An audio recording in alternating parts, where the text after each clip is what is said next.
Secretary in charge ICC আপনাদের সম্মুখে ওনার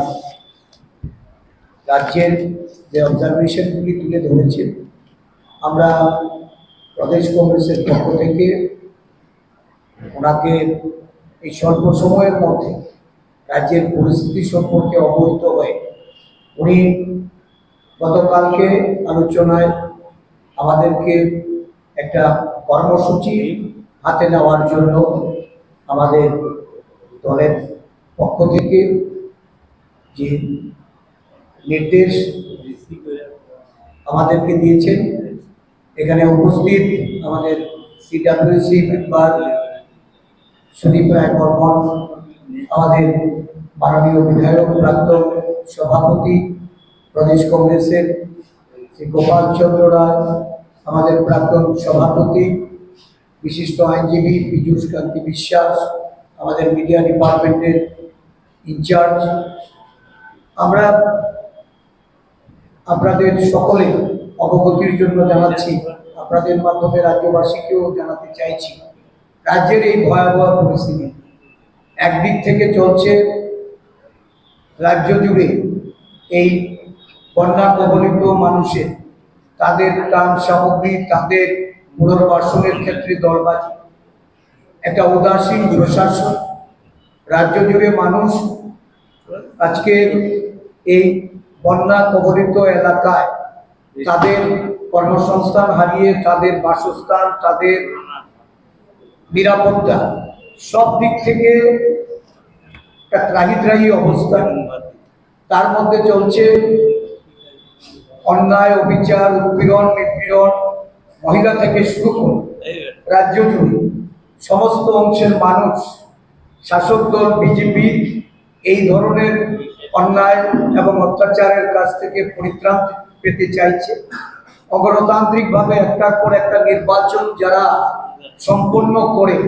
গণতান্ত্রিক প্রতিষ্ঠানগুলিকে অনৈতিকভাবে অবৈধ উপায়ে ভোট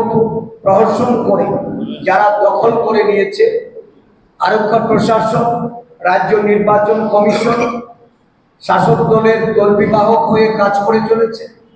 এবং এই রাজ্যের মানুষ বিচার পায় না। এই রাজ্যের মানুষ আরক্ষা প্রশাসনের যে নিরপেক্ষ ভূমিকা, এই ভূমিকা এই রাজ্যে এটা দেখা যায় না। বিভিন্ন বিরোধী দলের, বিশেষ করে জাতীয় কংগ্রেস দলের নেতা কর্মীদের মিথ্যা মামলায় জড়িয়ে তাদেরকে যেভাবে হেনস্থা করা হচ্ছে, পুলিশের কাছে বারবার আমাদের দলের তরফ থেকে আমরা আলোচনা করে ডেপুটেশন দিয়ে আমরা নানাভাবে তাদেরকে নিরপেক্ষ ভূমিকা পালন করার জন্য অনুরোধ জানানো সত্ত্বেও সেটা উপেক্ষা হয়েছে। যেখানে নির্যাতিত হয়ে মামলা দিতে গেলে মামলা গ্রহণ করেন, আর মামলা গ্রহণ করলেও সেক্ষেত্রে কোনো ধরনের পদক্ষেপ নেওয়া হয় না। এই পরিস্থিতিতে আজকে আমরা বাধ্য হয়ে আরক্ষা প্রশাসনকে সজাগ করতে, সতর্ক করতে, নিরপেক্ষ ভূমিকা পালন করার জন্য রাজ্যের যিনি পুলিশের মুখ্য আধিকারিক, আমরা আগামী 23শে সেপ্টেম্বর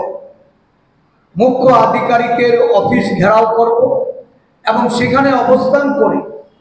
রাজ্যব্যাপী আরক্ষা প্রশাসন যেন একটা নিরপেক্ষ দৃষ্টিভঙ্গি নিয়ে রাজ্যের মানুষের সুরক্ষার জন্য, মহিলাদের সুরক্ষার জন্য, বিভিন্ন এই রাজ্যের নির্বাচিত জনপ্রতিনিধি থেকে শুরু করে বিরোধী দলের নেতা কর্মীদের তাদের বিষয় আশয় সম্পত্তি, তাদের আমাদের দলীয় অফিস এবং আমাদের দলীয় কর্মীদের তাদের উপর যে আক্রমণ, এই আক্রমণের আরক্ষা প্রশাসনের তরফ থেকে ব্যবস্থা গ্রহণ করার দাবিতে আমরা এই কর্মসূচি হাতে নিয়েছি। আগামী 23শে সেপ্টেম্বর সমস্ত রাজ্যে বেলা 11টায় আমরা স্থানীয় আগরতলা প্রেস ক্লাবের এখানে জমায়েত করে, রবীন্দ্র ভবন প্রাঙ্গণ থেকে প্রেস ক্লাব অবধি আমাদের জমায়েত। এই জমায়েত থেকে আমরা ডিজিপি অফিসের অভিমুখে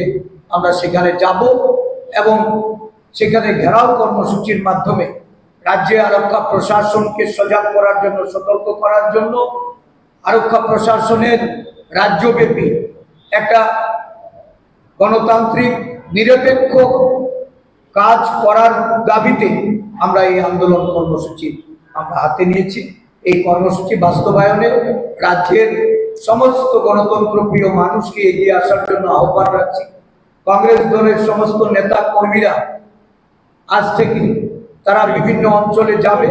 এবং মানুষকে সংগঠিত করে এই কর্মসূচিতে